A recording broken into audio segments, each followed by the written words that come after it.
നമ്മുടെ മുടിയുടെ ഹെൽത്ത് നമ്മൾ നോക്കുന്നതിനനുസരിച്ചാണെന്നാണ് എനിക്ക് തോന്നിയിട്ടുള്ളത്. അതുകൊണ്ട് തന്നെ ഞാനിപ്പോൾ കൂടുതൽ ടൈം പാമ്പർ ചെയ്യാറുണ്ട് മുടീനെ, ബിക്കോസ് പോസ്റ്റ്പാർട്ടം ഹെയർ ഫോൾ.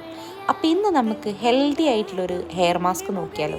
ഇതിൻ്റെ പ്രധാന ഇൻഗ്രീഡിയൻസ് ഉലുവയും റൈസുമാണ് കേട്ടോ.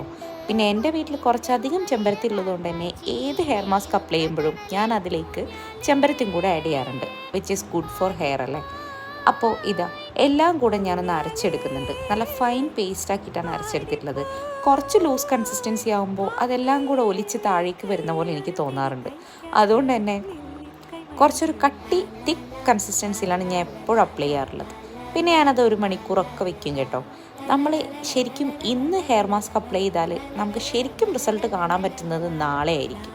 അപ്പം നല്ല സിൽക്കി ആൻഡ് സോഫ്റ്റ് ആയിട്ടുള്ള ഹെയർ നമുക്ക് കിട്ടും. ഉലുവ അപ്ലൈ ചെയ്തുകൊണ്ട് തന്നെ ഫ്രിസ് ഫ്രീ ആയിട്ടുള്ള അടിപൊളി ഷൈനി ഹെയറിന് നമ്മൾ വേറെ ഒന്നും ചെയ്യേണ്ട